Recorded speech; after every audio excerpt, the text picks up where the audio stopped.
Hello,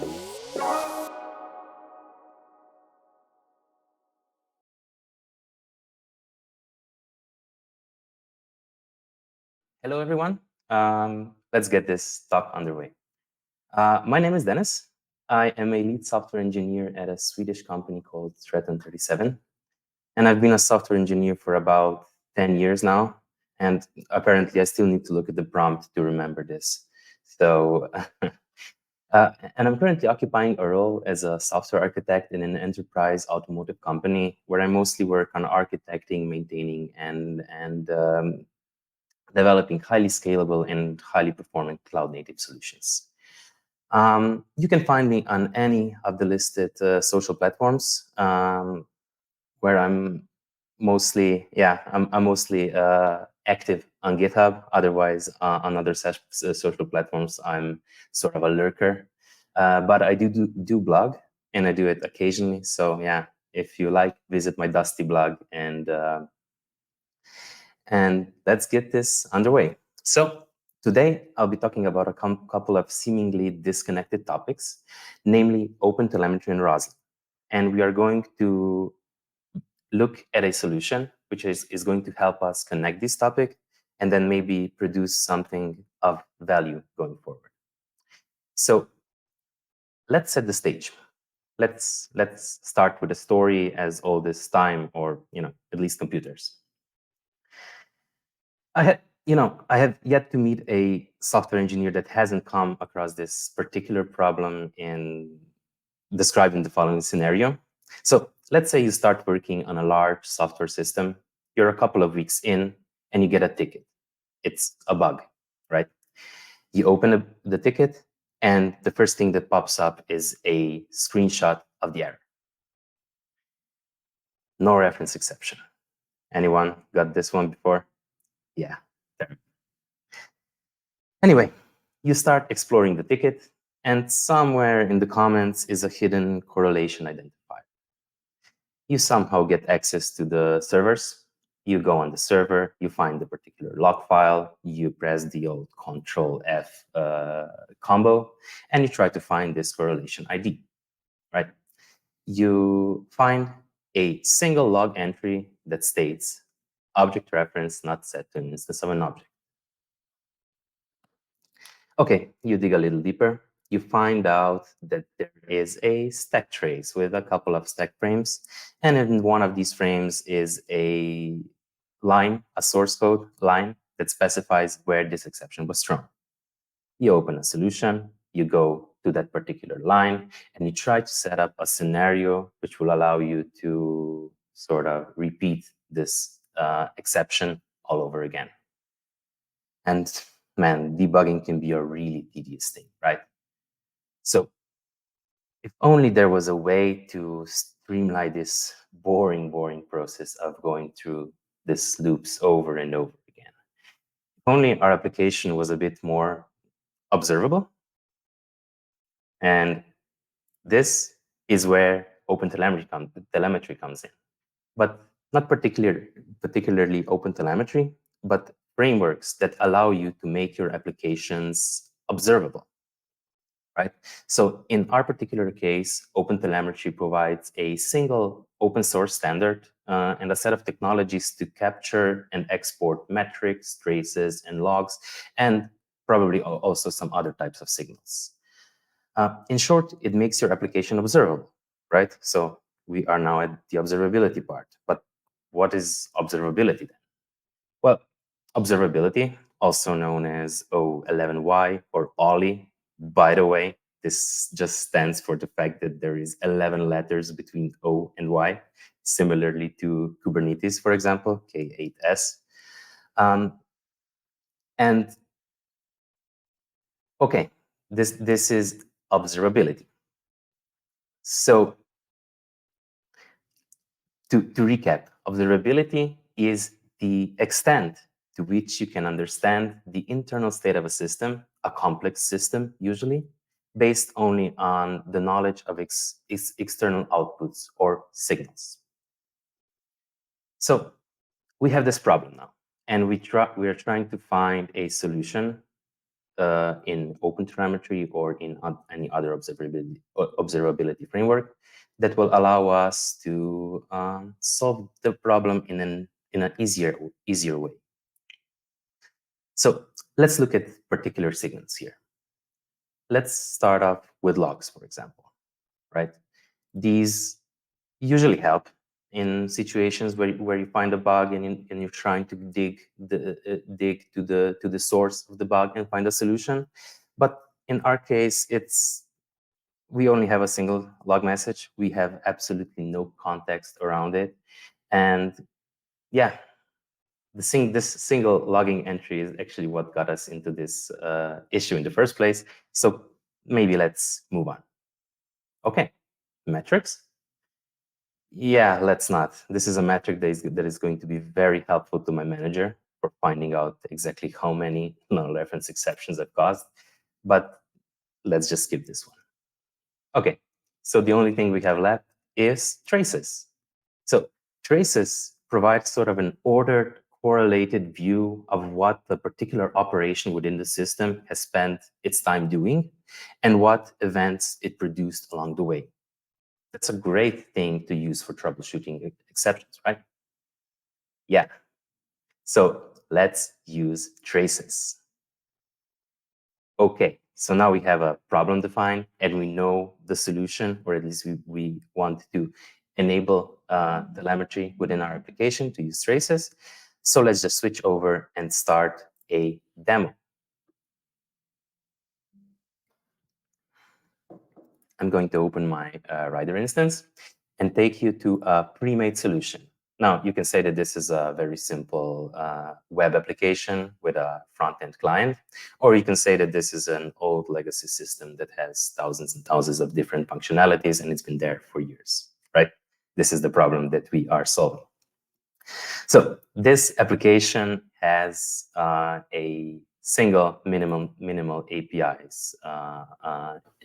API, and it has a Blazor WASM front end.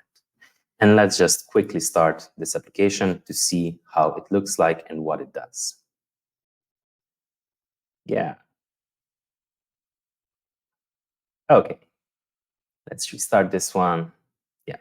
So we have this simple user interface. And the only thing that we can do here is enter a GitHub username of a particular user. And what is going to happen is we are going to get some statistics back. This is the primary use case of our application. And just a note here, these statistics are a bit skewed. You're going to see the number of followers to my particular GitHub a bit different each time I actually make a request. And that has to do with the fact that I'm trying to sort of outline that there's more logic to making a request to our web API, which in turn makes a request to the GitHub API and returns a response. And also, yeah, it makes me a little bit cooler. So if we reissue the request, we can see that this is now different. Okay. Now let's make our app produce some telemetry signals. To that end, I've actually added a OpenTelemetry collector that is running currently in my Docker environment. So we have an OTel collector, which is receiving logs from, or will receive logs, metrics, and traces from our application. And it's going to ship them to a telemetry backend. This one specifies in collecting and displaying traces. And it's going to show us the traces that our application produces, right? So now if we just refresh this one, we're going to see that, yeah, nothing so far. Okay, let's go inside our code base and make our application produce something.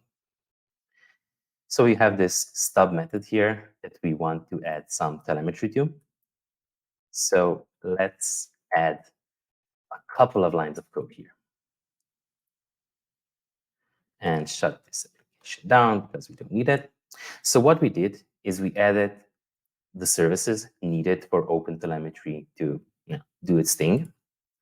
We described our resource as an application that has a name that is specified, well, somewhere else in our application, and it has some version. What we did also is we added this resource to our telemetry outputs. And we also added a bunch of other instrumentation that is provided out of the box, namely ASP.NET Core instrumentation and HTTP client instrumentation. And we decided to export all of these things via the OpenTelemetry protocol to some third-party application. Now we start this application up again. Yeah. And we go back here. Let's refresh this. Let's start this again.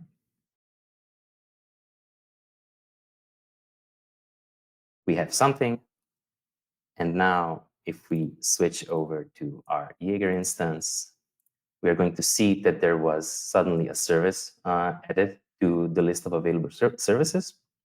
And if we find for any traces that were created, we can see that there was actually an event created that houses two different sets of spans within this trace. So we see that there was a request made to our web application, and we see that there was a request made from within our application to GitHub. Okay, that works. But the thing is, our software system is quite complex, and it does many things under the hood, maybe not visible to the naked eye at first, but we see that this number is not changing. Even if I keep pressing it, it should change, right? Because it's randomized. It's supposed to make me look greater every time I press the button. And there's some hidden logic within our application. And of course, our application is complex, and we need to find a way to observe this hidden logic. So what can we do here? See, now it worked. Why? No. Okay. So we do not have enough data within our application to actually figure out what was going on. We still cannot solve our problem of a no reference exception. So yeah, maybe OpenTelemetry is not the silver bullet we were expecting it to be, but can we make it work for us? So OpenTelemetry as such supports two ways of instrumenting your applications. One is the automatic instrumentation, which is something that you can add after your application was already built. And it's going to start producing telemetry based on a couple of predefined types of telemetry that these automated instrumentation tools support. For example, ASP.NET Core, HTTP client, as well as other types of infrastructural components are already included. Unfortunately, we are not going to be talking about automatic instrumentation today. This is something that is probably a whole other topic. But we have another option here. We can add manual instrumentation to our application, right? So let's see how we can actually do that. Let's jump over to our IDE, and let's browse to our main entry point to the web application. As we can see here, this web application exposes a single get method, which the handler gets proxied to this static function here. And what we want is we want to intercept what happens, add some signals to it, and then let it do its thing, right? So we have a default activity source here, the one that we actually used in bootstrapping our telemetry in the first place. And in here, we have a static property called activity source. So what we can do here is we can say, we can do a manual instrumentation by saying, hey, this activity source, which is our application, please start the activity. Now, by default, you shouldn't actually explicitly name these things, but I want to make it obvious that this is something that we instrument ourselves, and it's not a part of some automated process.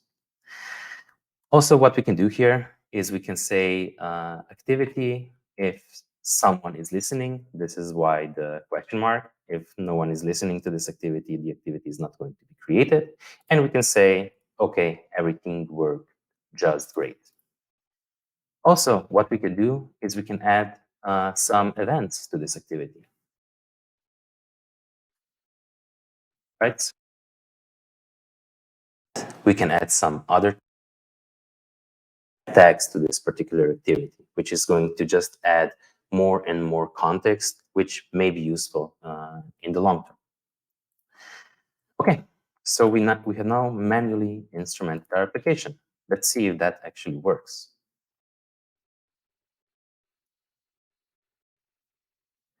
Starting up. Let's restart this. Do something. Let's go back to Jaeger and refresh.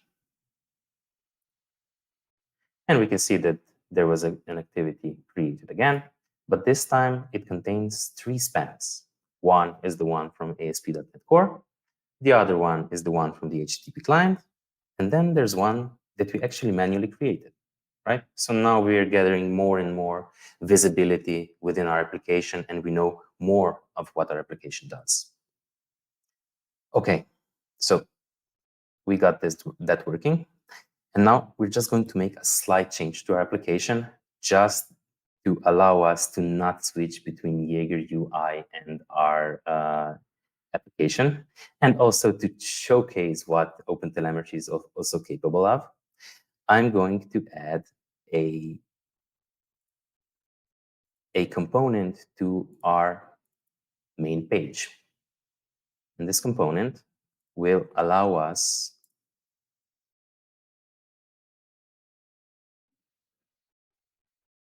to actually receive telemetry on the client instead of shipping it somewhere else. Now, if you remember, in the first step of our journey of instrumenting our application, we added this telemetry definitions and services, but we also added a processor. And this processor allows us to export telemetry not only by using some standardized means such as OLTP or the OpenTelemetry protocol, but we can say, hey, every time some activity is produced within our application, just ship it to everyone that is connected to our signal or hub, right? And then on the front end, we also added this nice piece of code that allows us to actually view what's going on. That's one really cool feature. Of course, please don't use this in production. I'm the single client to my application. It doesn't make sense to actually use a feature like this generally, but it allows us to do something really cool.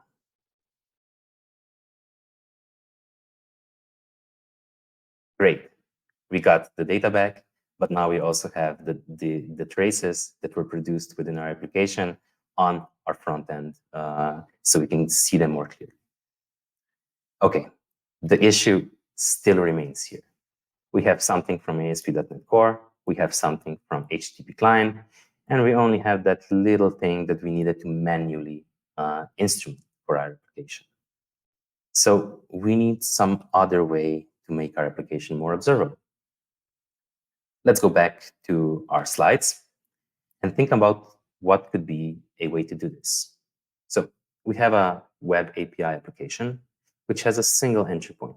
And that single entry point is the root of all services. So it's the composition root of our application, meaning that every service or almost every service that is used over there is going to have to be registered in our service provider, right? So we have a service collection. We say register this service. And then when the service provider is built, whenever you request a service or usually an interface, a concrete implementation is provided for us. And we can take an advantage of this by using decorators. Not these decorators. I'm talking about a means that allows us to take a piece of functionality in our system, wrap it around or rather wrap some other piece of functionality around the core and add some more functionality to it. So basically, we are going to take every interface in our application, and we're going to create our own concrete class around it, a decorator, which is going to intercept every call to every method within these classes, and yeah, maybe just bootstrap some more telemetry onto it. And we could go and do that manually. That would be great. But remember, this is a big application. It probably has thousands of classes. It doesn't make sense to put all that much effort into actually doing this manually. So not worth it. What could we use next? And now for the second part of the talk, source generators. We can use source generators to actually that will allow us to actually create these decorators for us. So let's try to do that right now. Switch over to our IDE and let's start working on a solution. So we have a project here called telemetry source generator, which is a standard component that targets .NET Standard 2. It has a couple of tags, properties that define that this is something that has to do with Roslyn. So it has to do with compilation. And it also houses 3 different packages here. And these packages allow us to actually view, analyze, and maybe even manipulate our source code. So it has access to the syntax that we actually write in our applications. And it also has the semantic information around that syntax needed to make sense of what's what. Okay, let's connect this source generator to our application. We are going to go to, we built it, sorry. We're going to go to our project information, and we're going to add, sorry, something came up.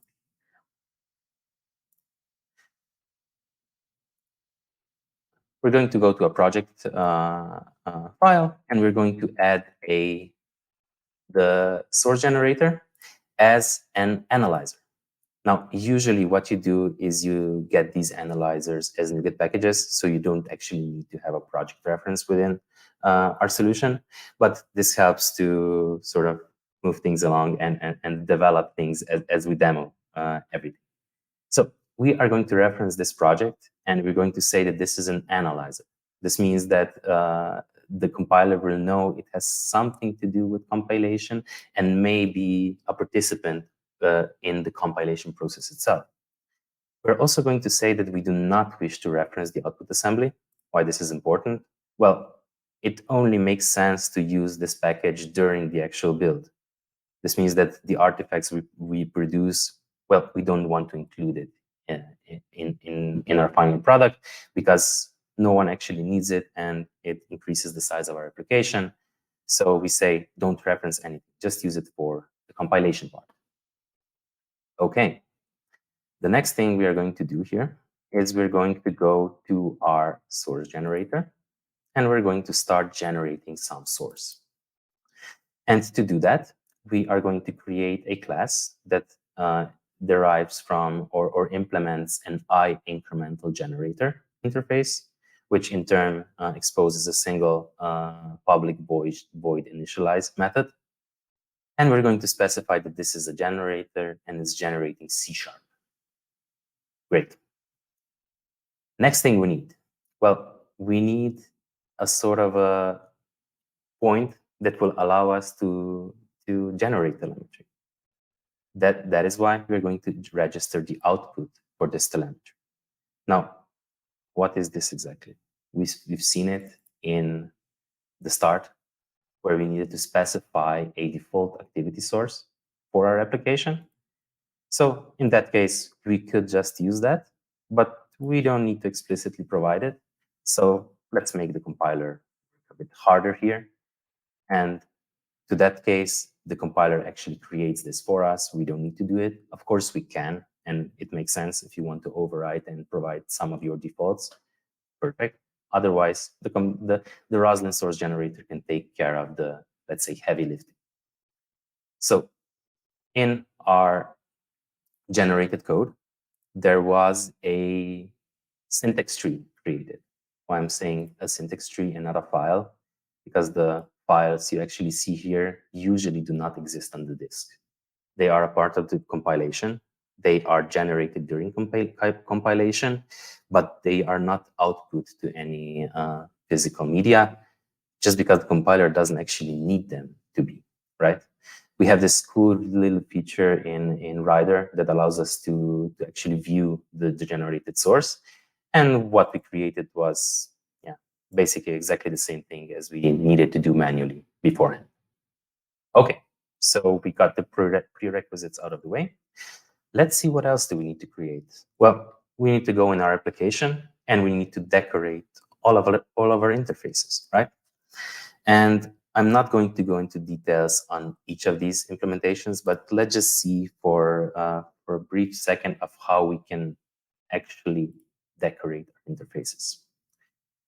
So our input is the incremental generator initialization context, which gives us access to several different types of source providers. And one of these providers is a syntax provider, which allows us to traverse throughout our application and find all the syntax trees that are within our application, and then filter these based on our criteria.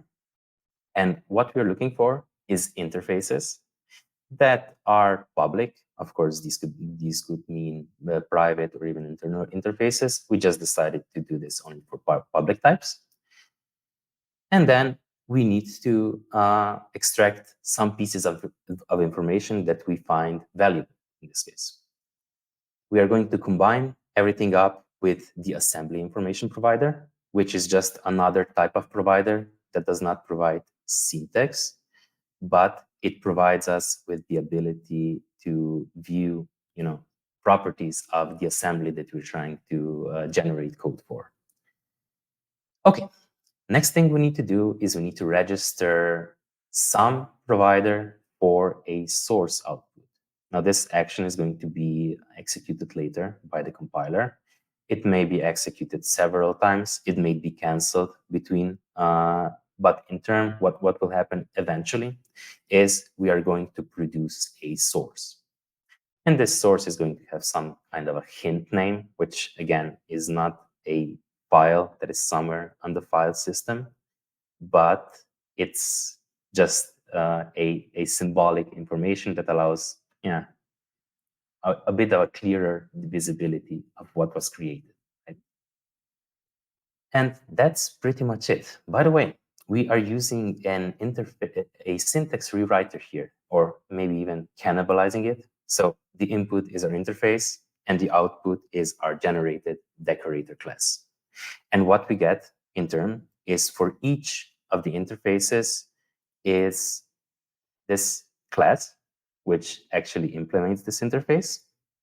And we also get this cool little feature that allows us to start the activity, call the base implementation without changing anything, catch any exceptions, again, throw them because we do not want to change anything, but it allows us to set the status of our activity to an error state with the exception included. And at the end, it allows us to dispose of this activity. And that's pretty much it. Okay, so now we have the telemetry part down. We have the decorators. Now we need to somehow include them within our application. Yeah, we could do that manually, but hey, we have Roslyn to play with, right? So next thing, we need a way to allow our application to sort of bootstrap itself with this. And what we can come up with is a way to intercept the logic at the very point where our application is being built. So when the service collection, the services that we registered before, are being turned into a provider, a service provider. Let's have a look at how this looks right now. if we go back to our entry point, we can see that we are specifying that our web application should add some application services. And now, complexity of this application, so some sort of a rate limiter. We're adding a couple of these stats provider, which allow us to access the GitHub API, to access some local stats, and also to access some application cache stats, for example, right? Now, what we want to do is we sort of plug in to this process of converting our applications or the services, the registered services for, from the registered one into the service provider. Sorry, guys, I seem to have some connection issues. Okay, I think we are good. Perfect. Sorry for that. Okay, let's quickly bootstrap this up. So what we can do is we can say a simple thing, enable auto instrumentation, let's say true. Okay. How did that happen? Let's see what happened. So as a part of our source generator capabilities, we generated this extension class that allows us to intercept our web application builder at the point that it's building the application, find all of the services or all of the decorator classes that we've actually built, and then decorate existing services. So replace them with the ones decorated. And it does then that, unfortunately, at runtime. So this is the downside. It does it at startup, but it's still a runtime thing. But if we start the application right now,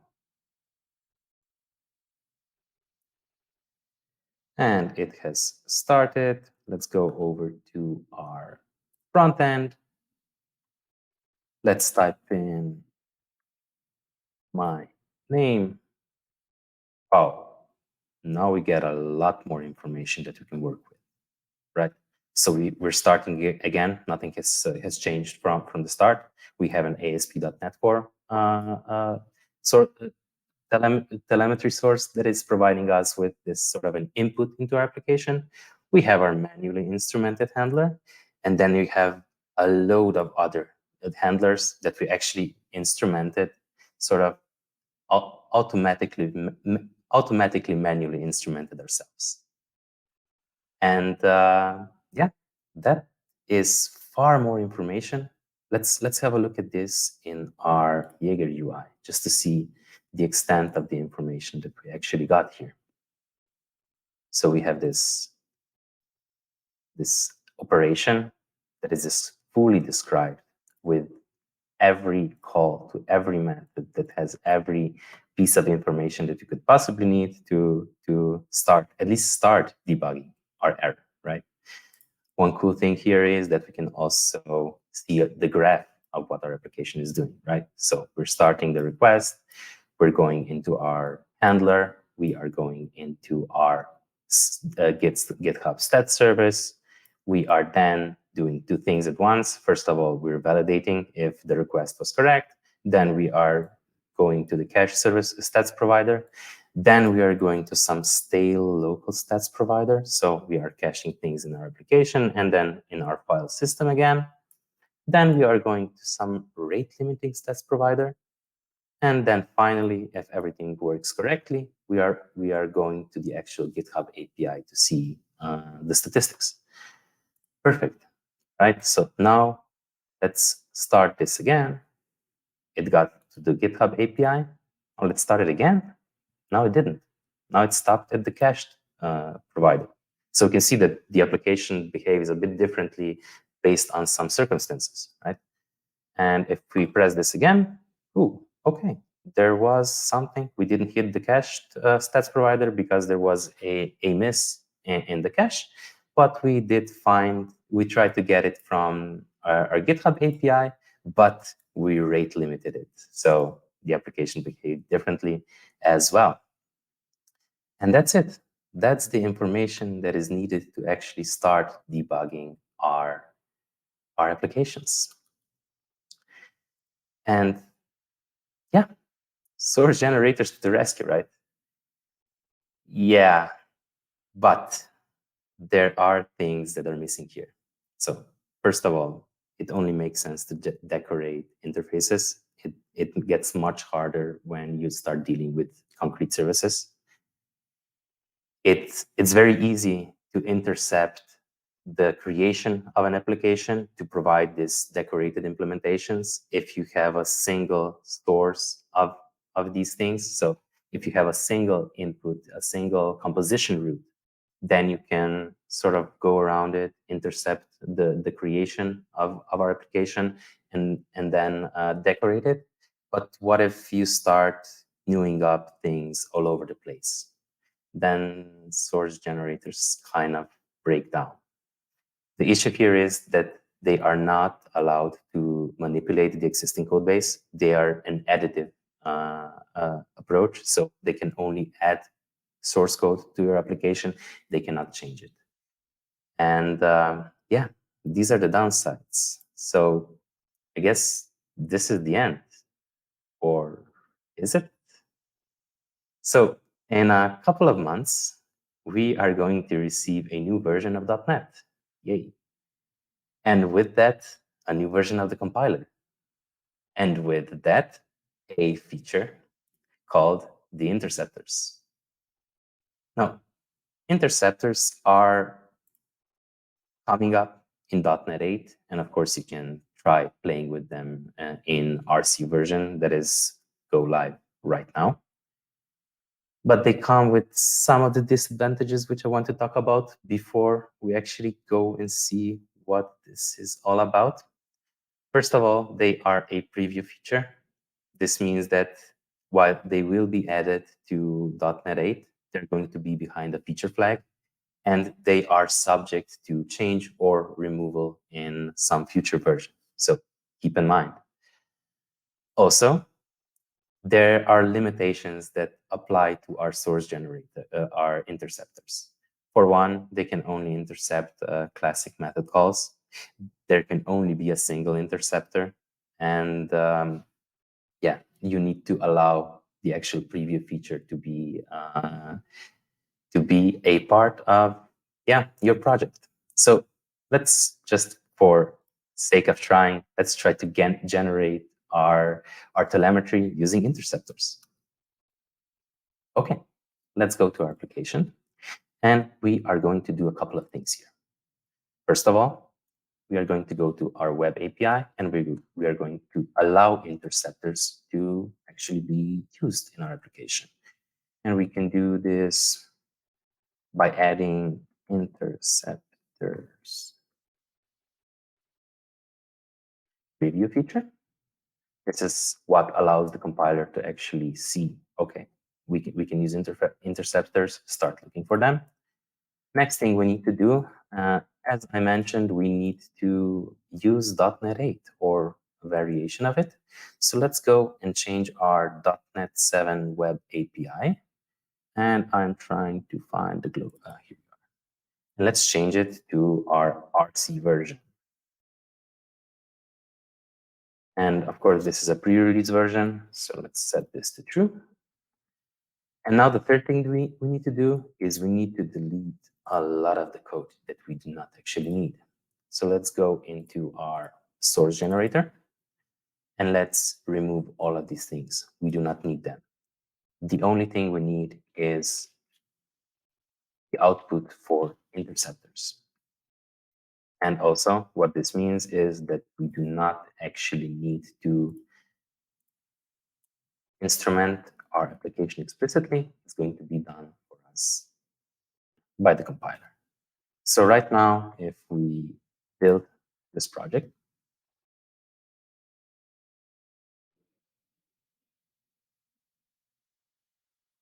and run it,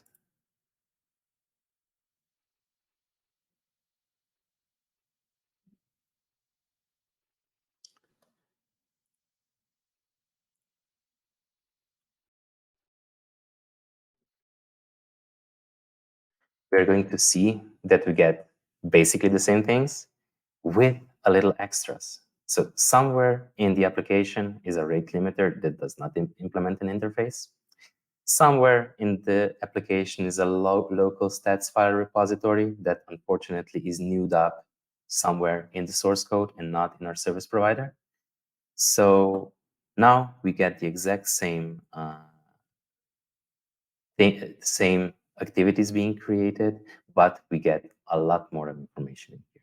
And the fun thing, the good thing here is we didn't have to actually change our application code, with the exception of actually allowing interceptors to be to work, to do its thing.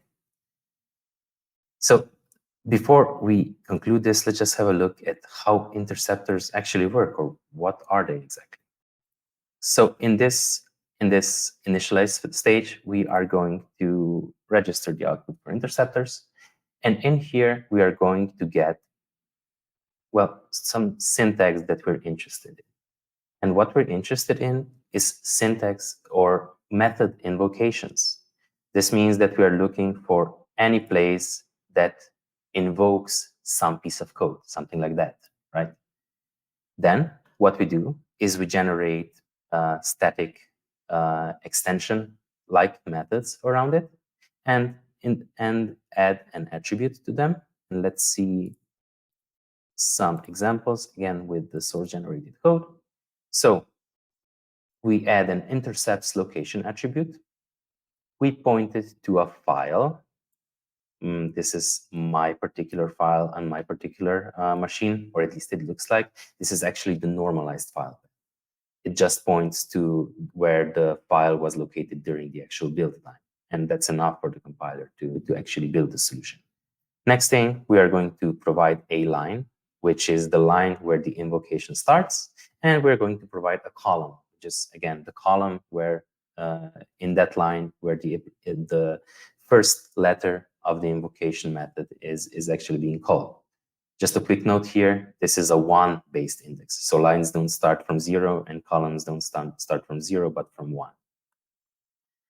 And then what we're just doing here is we are doing exactly the same thing as we did with our decorators. And our application is now intercepting all of the internal logic. And I think to a degree, we have reached our conclusion, and we now have an observable application. And to that end, I am going to say thank you very much for listening. And please, the source code is available at my GitHub profile, and reach out on any of the social platforms if you'd like to talk. Thank you.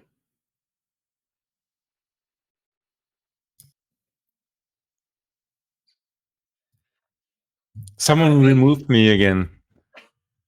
That wasn't me. Thanks, Dennis. Great session. I liked it. I also pulled in one of my friends just because I know he's so curious about this whole thing with Roslyn.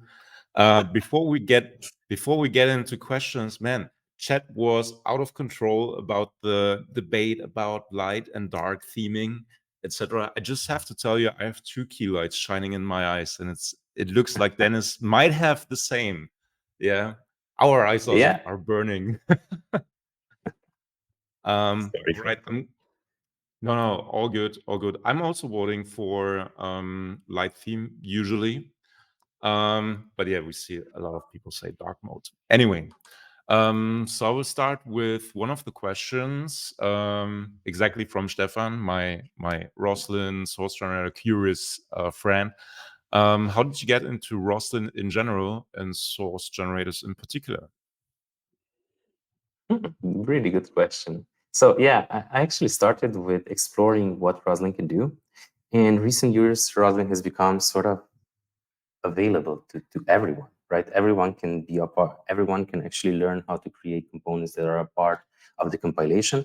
They can start meddling with some diagnostics being returned in the IDE. They can provide something that refactors our code on the fly. And for me, this get code was actually something that I needed at my workplace. And I've been exploring source generators for a while, and it seemed like the perfect solution to actually try them out and it helped tremendously. So I actually started with implementing classes or interfaces, just because I didn't want to implement thousands of interfaces by my hands. Yeah, it's all about automation. I think also I remember the first time when I implemented a source generator, it just feels so magic at first, right? So that you kind of get into this compilation step and you can add a little. And yeah, I think Rachel has a nice follow-up question for that. Yeah, let's see. Well, I mean, we had a few questions in between the light-dark fight. So these have changed quite a bit since they were introduced. For people getting started with source generators, what do you recommend, especially with difficulties in debugging and all of that stuff? And at this time, I'll also point out that we do have a talk from a little bit of an older .NET Days session from one of our folks, Andrei Dyatlov. So I'll post that here in the chat. So that's the old link, and so you can see kind of where somebody else started with it. And then Dennis, you can follow up and tell us the rest of this answer to this question. Yeah, I mean, I would say start fresh. So what's popular right now and currently the version of source generators? So there are two, right? There are source generators and then there are incremental source generators. And they solve the same goal eventually, but incremental source generators allow you to process your code in a sort of a pipeline style. So you're not limited to a single kind of output like you were before. You can now add sort of outputs from the start of the compilation and then also observe, so to speak, your syntax. So they are heavily optimized to actually observe the syntax and only trigger when something relevant to you changes. And you can specify a link-like syntax that allows you to filter out the things that you're looking for and are interested in, and then work with that in a really nice manner. So definitely go for incremental source generators if you're up for doing this kind of metaprogramming. I hope that answers the question. I think so. I have one. We do have an issue. Your QR code doesn't seem to point to a at least not public repository. Is that possible? Oh, oops. Do you remember? It may be. I will definitely. I mean, we can. You don't have to. You don't have to do it right now necessarily. We can also put the link right after if you then. Yeah, the QR code should work. So perfect. I will do that right after this. Okay. Sounds good. Also, I'm very glad you talked about interceptors. If I remember correctly, it wasn't part of the abstract, at least what I found here. But that's seriously cool. I mean, people also pointed that out in the chat. I think that's true. This feature was mainly introduced from the .NET team to help in some cases of their own, works where they want to improve performance. I don't know, whatever.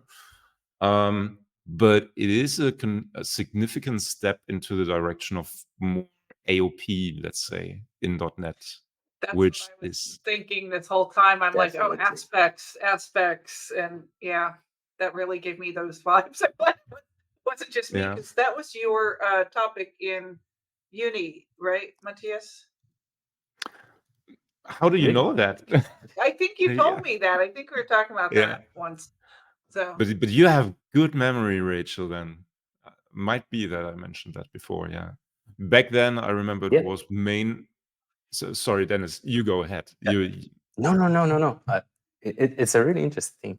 But I mean, source generators kind of feel magic. That's for sure. You can do a lot of stuff with it, but they come with its set of limitations. And then interceptors come in and they almost feel illegal to a point where you actually start using them and seeing the benefits that they provide. Of course, I'm guessing the APIs aren't done yet, and there are some improvements yet to be made if this is to ever go sort of out of preview into the live version. But it's a really nice feature to actually start exploring, let's say. We also had someone in chat saying something about anyone who's going to use interceptors will be fired immediately. Yeah, I can kind of feel that. But it's interesting, even with source generators in the beginning, people initially said, yeah, this is AOP. Now, I kind of still remember that from my thesis there.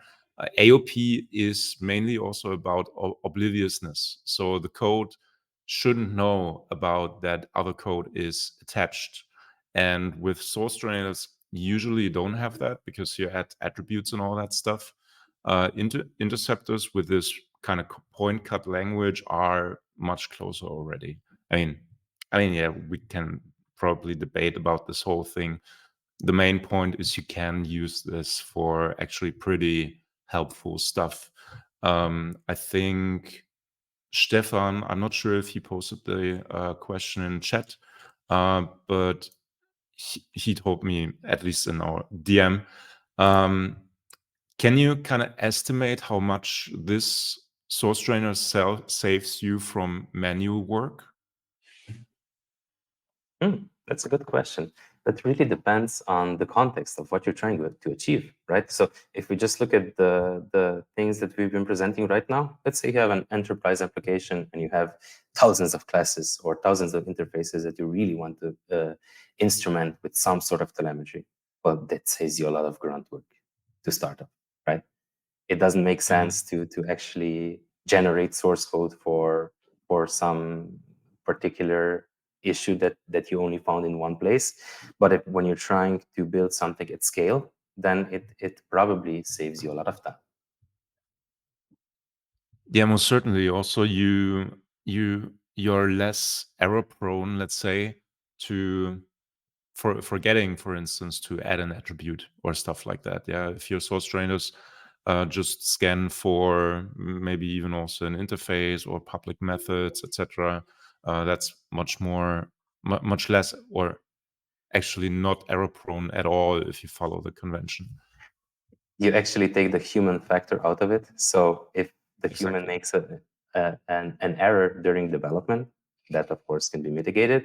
But once you have a source generator up and running, you actually know it's going to produce consistent outputs based on the same inputs, right? And also one thing to note here maybe is that there are usually quite a few issues with developing source generators. And there's one cool feature in Rider that allows you to attach to a running source generator. So you can specify sort of the startup project and you can say start that debugging that generator, and it's going to start debugging with the context of this source generator. So that I found very useful in actually starting or debugging source generators. I remember when they released that, I had a get hands on session with Martin, who's very active also in all the MS Build stuff, and we also tried to figure out how can you actually debug this whole thing. Yeah, that was very interesting at the time because, like you said, how it's working right now is so easy to grasp. It's working as intended. Back in the day when they first released that was far from there. So we kind of had to intercept all calls to Roslyn and capture response files and all that stuff. Very messy. But it was working. Yeah. Maybe one note here, because we didn't actually have the time to catch up on this, but it's really easy to start writing unit tests or else source generators. And Microsoft actually supports all of the sort of the grunt work behind starting and making the context for a source generator and then generating code. And it's really easy to get the compiled syntax and all of the diagnostics that are produced basically with a single line of code. So it's a nice thing as well. Are you also using, what's the name again, Verify to test against approved files and all that stuff? Not in this particular case. I do use it. Uh, It's a yeah. really nice. So you're talking about snapshot testing, right? Yeah, exactly. Yeah. Exactly. Yeah, Mm. that's a really nice test kind to have. I did not use it here, unfortunately, but yeah, definitely tried it out. Verify tests. I will put this in the chat for everyone that's interested. Made by Simon Kropp. Again, you see this name quite often in the open source community. Do we have any other questions? I kind of lost track because a lot of messages have been posted here. Somebody's asking, as per the previous talk, masking, removing sensitive information is a challenge, or did we go over this one? Did I miss that? That was with the Serilog marker stuff. Yeah, I Right. remember that. But yeah, could still be interesting about could this lead to logging of sensitive data Right. also? Yeah, But I and guess the then question is if there's any out-of-the-box annotations or anything. So I think that should apply here too, right? Yeah, that depends on what you're trying to do, right? So in a sense, you could actually capture the context of a single call and log everything, including personal information that is found within this operation. But I mean, to a degree, this is up to sort of the same way of implementing telemetry. You usually do not want to have personal information littering your traces, at least. So absolutely, this entire demo was actually more about the to trace the path that the code took, rather than to the components and so on. Of course, that you could actually use tags and events and even baggage to specify these additional things, but yeah, I hope it answers the question too. I think so, yeah. There was also a question about triggering a breakpoint within a source generator. I guess that's easy once you just have your. I mean, what you can do is actually in a unit test for a source generator, feed it the source code as a string. Good reminder also, Rider has a nice support for that because you can annotate a string and use raw strings, for instance, and make it an injected language of C#. So then you have completion for all the keywords and stuff. But once you have that, then it's really just putting a breakpoint somewhere in the source generator and inspecting what it's doing. Yeah, so that should be easy from that moment on. Another way you could achieve this is to manually invoke the debugger and launch it. So basically, it's an instruction that specifies debugger.launch, and then you're presented with a screen for selecting the default debugger, and you start up with the point where you said sort of debug from here. So that's also one alternative. From that, I get you're a Windows user, right? Yes, I am a Windows user. I have to tell you, I'm such a fan of this debugger.launch because it's so helpful for any kind of application. Unfortunately, only on Windows, but any kind of application that has a huge load of boot up time, or where you might have issues not knowing to which process you want to attach and stuff like that. Simply drop in the line of debugger.launch and you're there. Yeah, that feels so fantastic. Yeah. And also in Rider, you can actually replace the default behavior, what you usually have. So then Rider would be automatically added. You have pretty much an unattentive way of getting added to debugging the process. A really nice feature.